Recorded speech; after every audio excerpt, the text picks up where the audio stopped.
Typically in most self-defense situations, I recommend that you try to stay standing.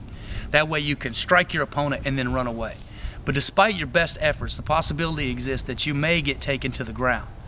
This video and this technique is called rape defense because it deals with that specific situation where you end up flat on your back with an attacker on top of you. What we have here is he's on top of her, he's got his hands around her neck, and her natural instinct in this position is to try and push him away. That's what you want to do. That's the wrong thing to do because all that does is give him the perfect distance and range that he needs to just start punching you in the face and pounding you into submission. So what's a better move is to control the head and bring it in.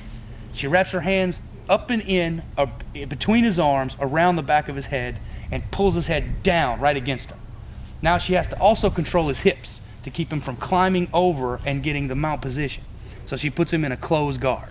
Once she has the guard position secured, she slides her hands around the side of the head and digs her thumbs right into his eye sockets, driving his head up like so, digging him in deep. She's not just poking him in the eye, she's trying to blind him. She goes inside his arms and out, grabbing the back of his head. She pulls the head straight down against her chest and secures his hips with a closed guard. Then she slides her hands around to the side of his head, finds his eye sockets with her thumb, and drives them in, pushing his head back. Ready? As soon as she has conducted her eye gouge, she's driven his head back, she's going to release one hand and control one of his arms.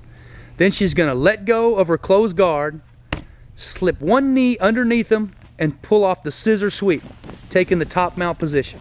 From here she has two options. She can go for a claw choke around his Adam's apple, squeezing his arteries, combined with punches, or she can just sit up straight, go ground and pound, and beat him into submission. Within a few seconds, he's going to stop fighting back and start covering up.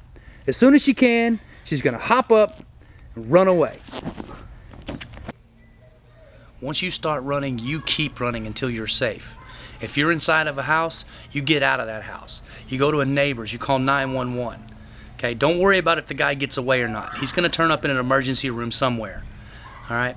And remember this, that although this is a good, effective technique, no technique is perfect. There are tons of variables that can occur.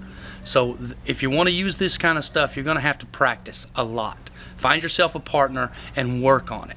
That way, not only do you improve your technique, but you also gain the confidence to know that when you want to use this, it's going to work.